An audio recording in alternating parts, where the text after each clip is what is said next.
Hi, I'm Kristen Iris, creativity mentor and speaker, and this is a very special series of videos that I am bringing to you called A Living Case Study. So this is going to be a documentation of the process of the 3-month mentorship that I am taking my newest client, Dhara Shah, through. And that way you guys can see her experience on the client end in working with me, and also see a little bit of my methods and the way I guide her and the way I guide my clients, so you can get an idea of what it's like to be in a one-on-one mentorship with me.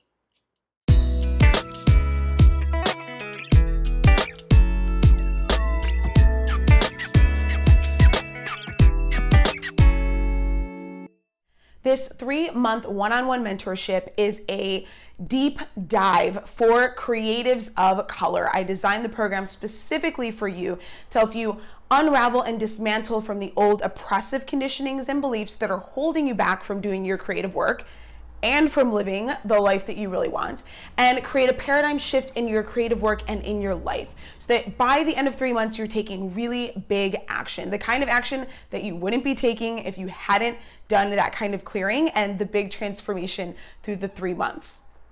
So we're going to be documenting this process with Dhara Shah, who is Indian American, and she is a designer. We're going to dive in first with just an introduction and a little bit of an interview with her from before we started anything.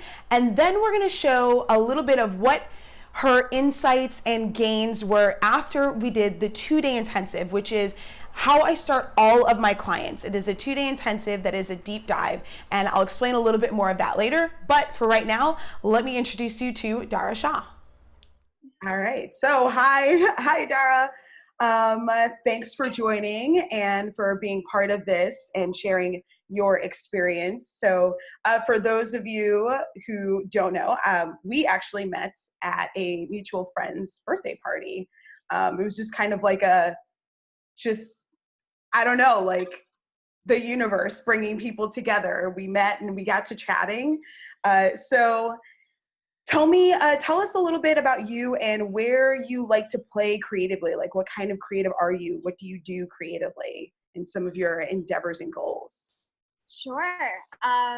So right now I work for a design consultancy firm, and I do human factors type work. So during the day, my day job is working with different clients that are working on the development of new medical devices, or just any of their products. And I help them figure out, like from a human factors standpoint, how to make their devices more usable, user friendly, effective, that sort of stuff. And then in my side hustle, I work with nonprofits or even for-profits that are working in the social sector to design solutions that work on the intersection of social justice and environmental justice. So that can be all sorts of things like doing research from the field about in different communities that are being affected by certain policies or affected by things that are not happening, that they need happening, and helping that research kind of inform the end solution and being a little bit creative about what that solution can look like. And then I also like to, in non-professional settings, I like to paint and watercolor and sketch, and I'm super into like fashion and that sort of stuff. You can't tell, but yeah, that is a little bit of what I like to do in the creative realm.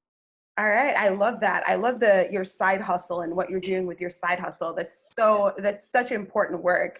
That's amazing.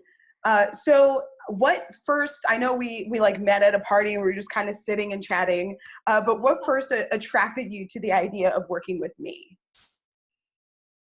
So I think that the very first thing was that you had said, "Oh, I like working with creatives of color, particularly women," and I'm like, "Yes." Yes, we need that. Like we need to be able to help each other out in a collaborative environment, lift each other up. So at first I was just interested in what you had to say, but then you were talking about how you help people who are in the creative space overcome blocks and issues that they have with them kind of leading their most authentic and fearless life. At least that's what I gathered from it. And I was feeling like as of late, well, a year ago I had made a career shift into a more creative realm. Before that I was doing like a very desk 9 to 5 day job where I wasn't able to be creative. And since that shift, I've been feeling these blocks and fears kind of preventing me from being able to be the best version of myself in this realm. So when you were talking about how like you dive deep into issues and like solve them at the root, and it's not just like a program where you will come out feeling better, but like you'll be able to actually like do better and make better decisions, and it's a more holistic view of my entire life, and it's deep and hard. I was like, oh yeah, I think I want to do that. I've tried stuff before where I'm like, I'm still making really bad decisions. I need to like really address the root of the issue, and it sounds like that was the work that you do, so that's why I was interested. Yes, that is the work that I do. And I love that you are willing to go in and do those explorations, that you want to do that work, because a lot of people will run away from it. So it's great that you are really stepping up for yourself. So you mentioned some fears and blocks and like making some bad decisions. So tell me some of the things that you're struggling with and why you like eventually, decided to do the mentorship with me. Yeah, so I think a large part of it is what I want to do versus like what I should do has always been a very like gray field for me. And like what I want to do is always like art and creativity and bringing people together. And what I feel like I should do is make coin. And unfortunately, like the art and creativity doesn't bring in the money that I need or that I should think that I need to be having or whatever.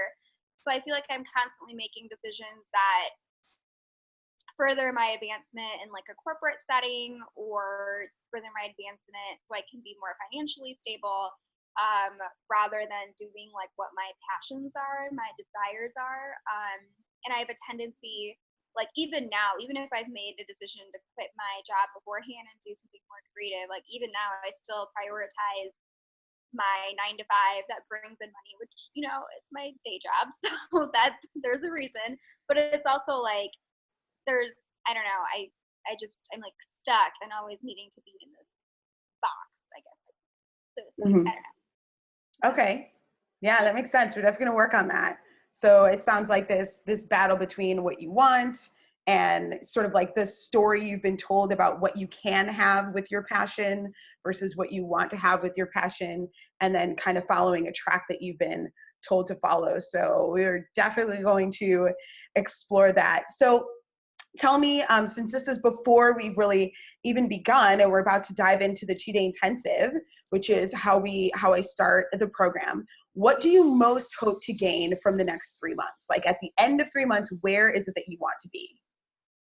I think that I want to be able to say yes to how I want to feel, and say yes to the things that'll get me there, and say yes to being able to prioritize the things in my life that I'm passionate about rather than the things that I feel like I have to do because I need to take care of like some old like thing that someone once told me that I needed to have. You know what I mean? I don't know. It makes sense to me. It makes sense to me. So being able to really like shape your life the way you want instead of following the path that other people have kind of told you. So we'll dive into what's leading you on that path. We'll get into all of that. So thank you for sharing this. And we're going to get into the 2-day intensive, and then we're going to chat a little bit more after the 2-day intensive and see, just kind of like what you've discovered and what's coming up for you there and where we're going to be going over the next 3 months. All right.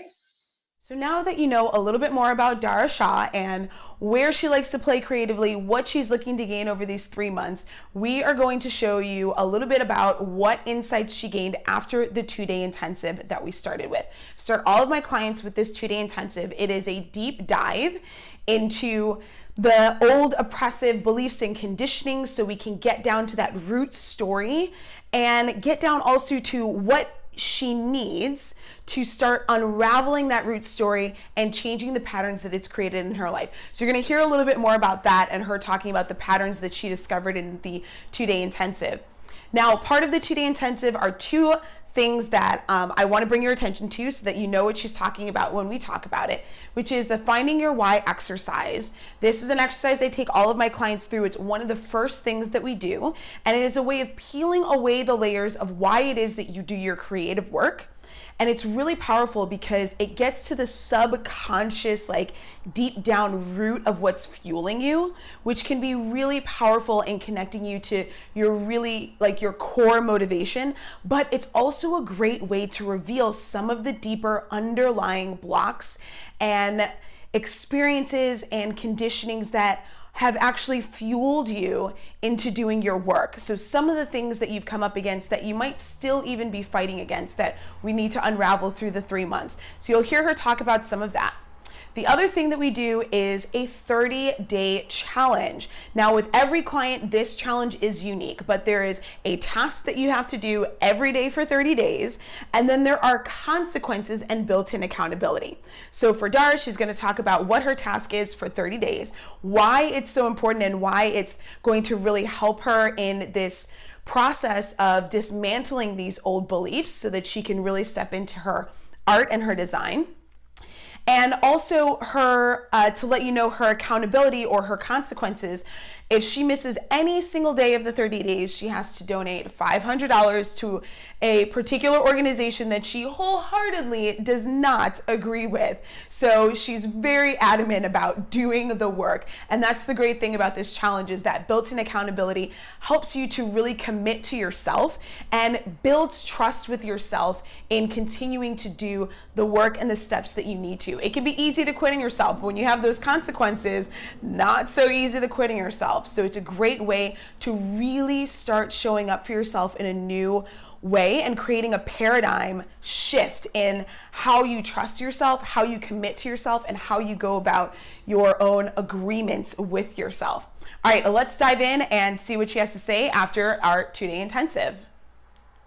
All right, so we've been through the 2-day intensive, and just tell me, like, how are you feeling after this first section of our mentorship? Yeah, I feel like really clear and really heavy at the same time. Mainly just, really intrigued by some of the things that I found and some of the patterns that I found. And just trying really hard not to judge myself for some of those patterns. So one of the first exercises that we did was the Finding Your Why exercise. So what opened up for you in doing that one when we walked through it?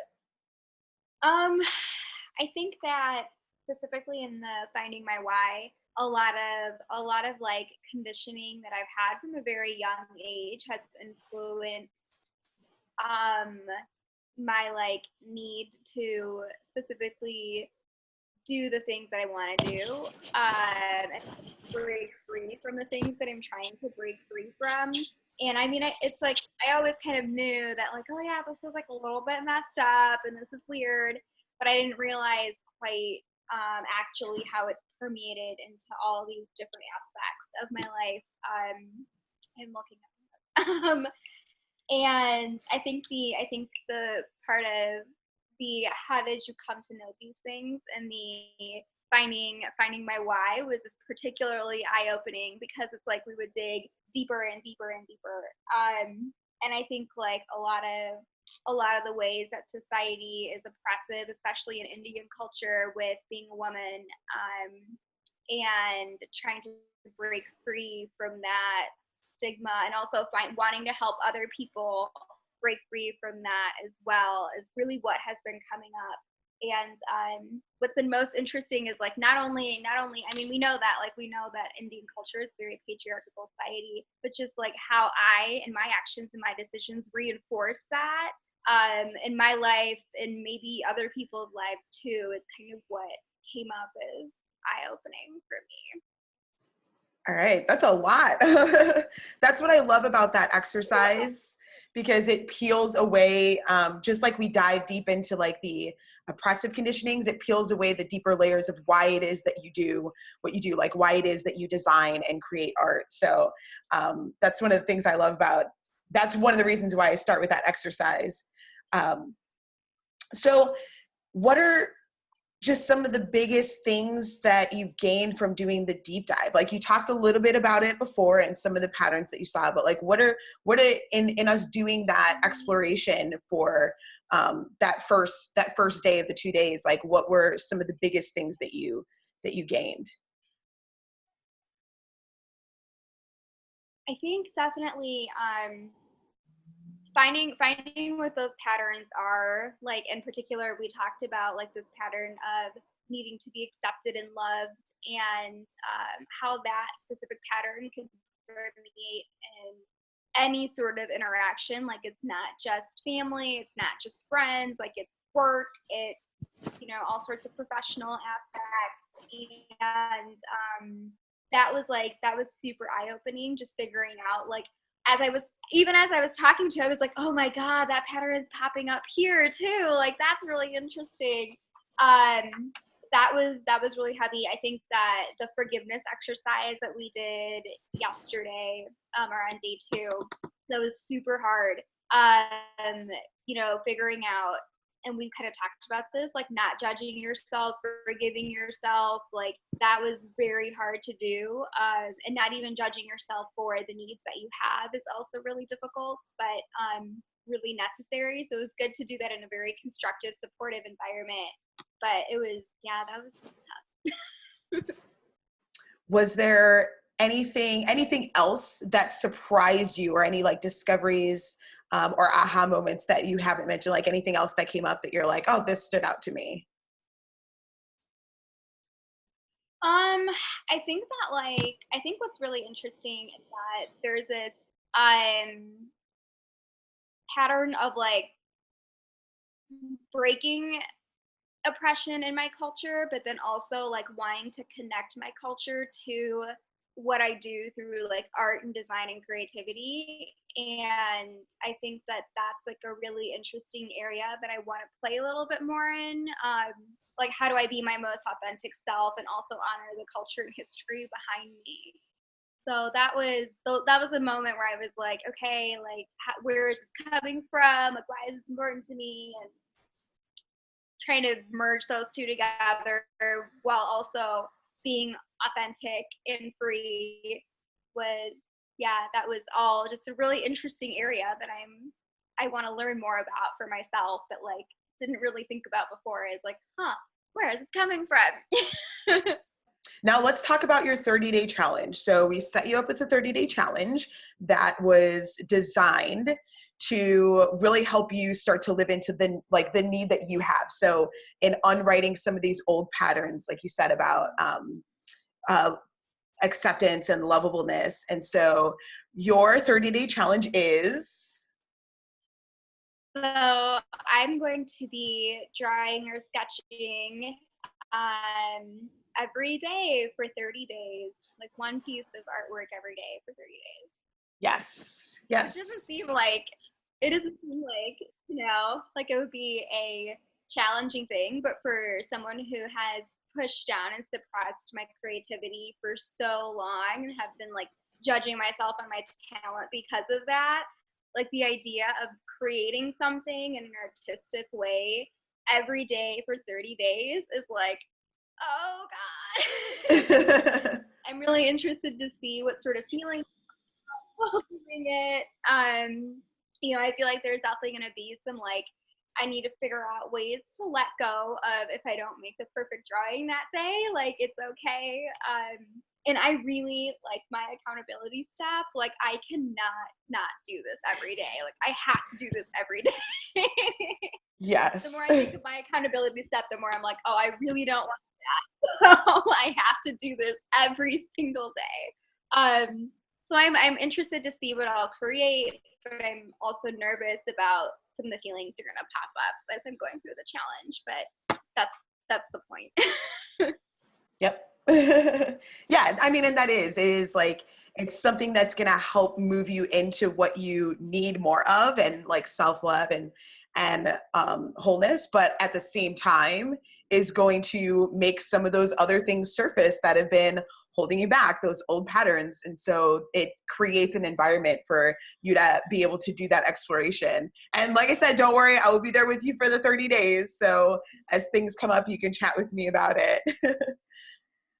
All right. So in general, how are you feeling going forward into the next 3 months? Just give me like some general, general feelings.